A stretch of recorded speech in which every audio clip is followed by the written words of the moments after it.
personne qui est motivée et qui sait se servir de ses mains peut aller en cuisine directement et apprendre les techniques au fur et à mesure. Cette année, on accueille 800 apprentis. Ici, nos apprentis sont tous salariés d'une entreprise, donc ils ont déjà un emploi.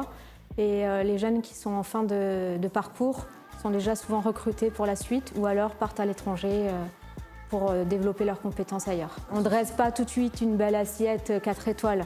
D'abord, on apprend à ranger un frigo, on apprend à tailler des légumes et ça vient petit à petit jusqu'à la cuisson de la viande. Aujourd'hui, c'est plus la motivation et la ponctualité parce qu'après nous, ici, on a toutes les armes, on va dire, pour apprendre un métier. Par contre, le savoir-vivre, la ponctualité, l'assiduité, la politesse, ça, c'est quelque chose qu'on apprend étant petit généralement. C'est un métier où on peut facilement évoluer. On peut démarrer plongeur et quelques années après être chef de cuisine.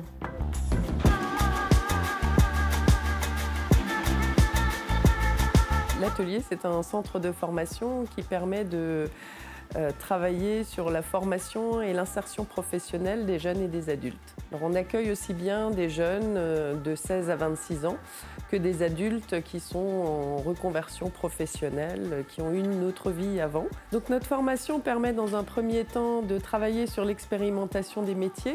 Ensuite, ils vont rentrer effectivement en phase de formation qualifiante où on va leur enseigner les gestes professionnels, les bases du métier qu'ils ont choisi en fonction de la certification. Et l'objectif final, c'est effectivement de les emmener vers l'emploi.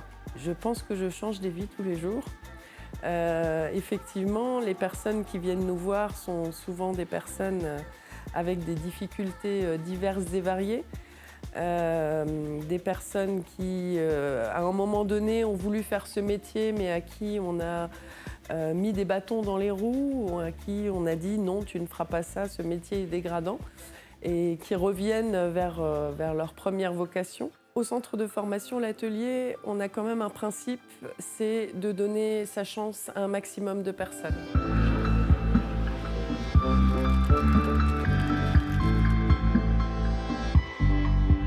Nous sommes dans la continuité de l'éducation nationale pour les personnes adultes qui souhaitent se reconvertir.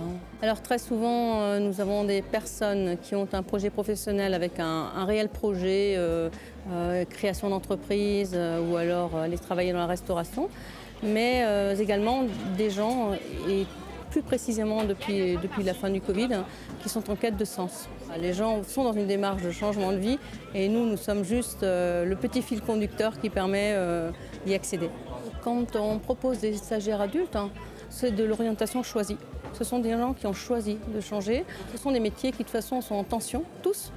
Donc tous nos stagiaires trouvent évidemment du travail derrière, avec un plus actuellement, à savoir, il est possible maintenant de choisir son établissement, il est possible de choisir un mode de fonctionnement. Si je ne veux pas travailler, si je suis cuisinier, j'ai un CAP cuisine, je ne souhaite pas travailler le samedi-dimanche, aujourd'hui c'est possible. Je ne veux pas avoir de coupure, aujourd'hui c'est possible. Je veux négocier mon salaire, aujourd'hui c'est possible, dans une certaine mesure évidemment. Alors les premiers objectifs que nous sommes fixés, c'est vraiment de réduire les tensions de recrutement, puisque comme vous le savez, nous sommes dans une période assez particulière, avec beaucoup de secteurs qui étaient déjà en tension, mais c'est vrai que la crise Covid a pu accentuer ces tensions de recrutement. Et puis aussi essayer de travailler sur les transformations des métiers et faire de la prospective et de pouvoir s'adapter, faire de la gestion prévisionnelle des compétences et s'adapter aux besoins de demain.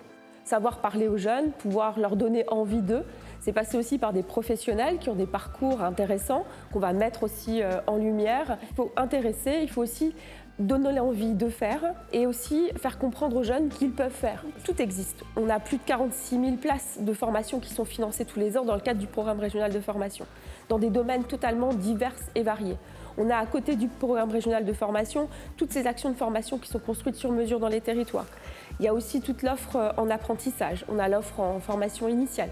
C'est immense, c'est énorme. Et toutes ces structures qui agissent aussi pour aider les jeunes à se trouver, tout simplement. C'est vraiment à la fois le fait de travailler en proximité sur les territoires, mais surtout s'adapter à la fois aux besoins des entreprises et aux besoins des apprenants.